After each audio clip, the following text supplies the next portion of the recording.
Ben, where should this Daily Wire subscriber get all of their COVID news? I mean, other than the Daily Wire. So there are a couple of websites that are really worth checking out. There's one called COVID and Markets. It's run by a guy named David Bonson, who writes for National Review. And every day he puts together kind of the most relevant charts with regard to COVID. And it really is as objective can be. He looks at the data with a skeptical eye. He is not alarmist in any way, but he is realistic about sort of where things stand. And he'll look internationally as well as domestically. So that's very good.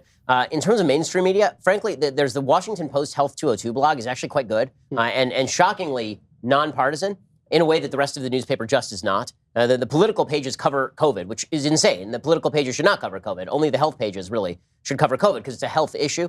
And that's why you see kind of idiot reporters who don't know the first thing about even the coverage of epidemiology, pretending they know what they're talking about. But those would be a couple of really good sources. There are a couple of people on Twitter who are sort of skeptics that I sort of balance with people who are not as skeptical. I'll say something controversial. I'll take a look at Alex Berenson. I'll take a look at Aaron Ginn. I'll take a look at Yonon Weiss. Right? These are all three people who are kind of skeptical of the mainstream media narrative on this stuff. But then I will also follow people like Scott Gottlieb from the FDA. I'll try. One of the big problems here is that there are no experts on a brand new pandemic. So when people say listen to the experts, no one is an expert on a thing that has never happened before. It is impossible to be an expert on that, which means that basically what we've been left with is a piece of expertise that is not expertise at all. Stay away from other people. Don't breathe on them. Wear a mask if you're going to be in close proximity to them, and wash your hands a lot. Okay, which is all crap that we knew in 1918, right? Literally nothing has changed except that we pretend that we know things that we absolutely don't know, and then we blame Trump for all the things that we don't know.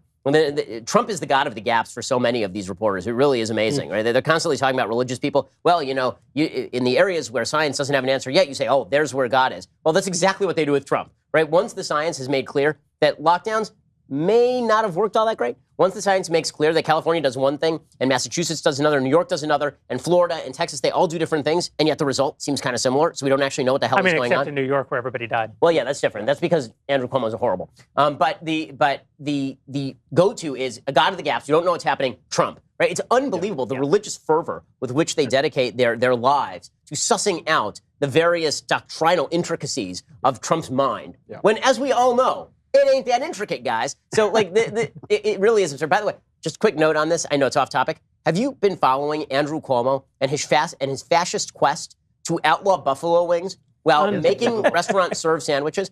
Everything that they say about Trump and COVID, that he's a fascist, that he's incompetent, that he's running everything into the ground, that he's micromanaging, and that he wants to control your life. Every single one of those things is true about Andrew Cuomo, except 83,000 times more, including the number of deaths. And Andrew Cuomo is building frickin' papier-mâché mountains of the dead and then standing in front of them like Richard Dreyfuss with a fork in front of a giant sculpture of Devil's Tower, explaining to people that he has actually saved thousands of lives.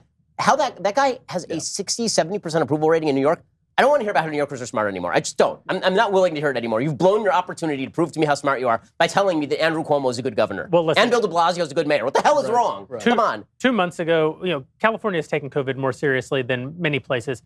2 months ago, though, if you walk around my neighborhood in the evening, out walking Chief Executive Dog Jasper here, you would see that most people had a mask, but they weren't wearing a mask. Why were they not wearing the mask?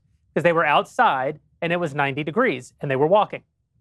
And they would go out of their way to avoid you, and everybody gave each other a wide berth.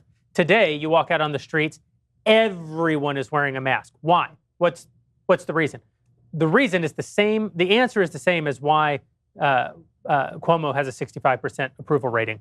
It's because COVID has become decidedly political. And the mask, it's not a mask against getting COVID. It's a mask of being in any way perceived to be rejecting the narrative that you must believe in order to be a virtuous person. And so you will see people jogging in the now 90-degree Sherman Oaks heat wearing masks. It's not to keep them safe from the virus. It's to keep them safe from the mob. And that's the same reason Cuomo, it doesn't matter how many people die on Cuomo's watch, Cuomo has been determined by the party to be the great responder to the pandemic, and therefore he is. No data required. Oh, you're still here, which means you're either a lonely Media Matters employee or you enjoyed today's episode. Well, that like button ain't gonna press itself, so drop us a like and keep the haters hating.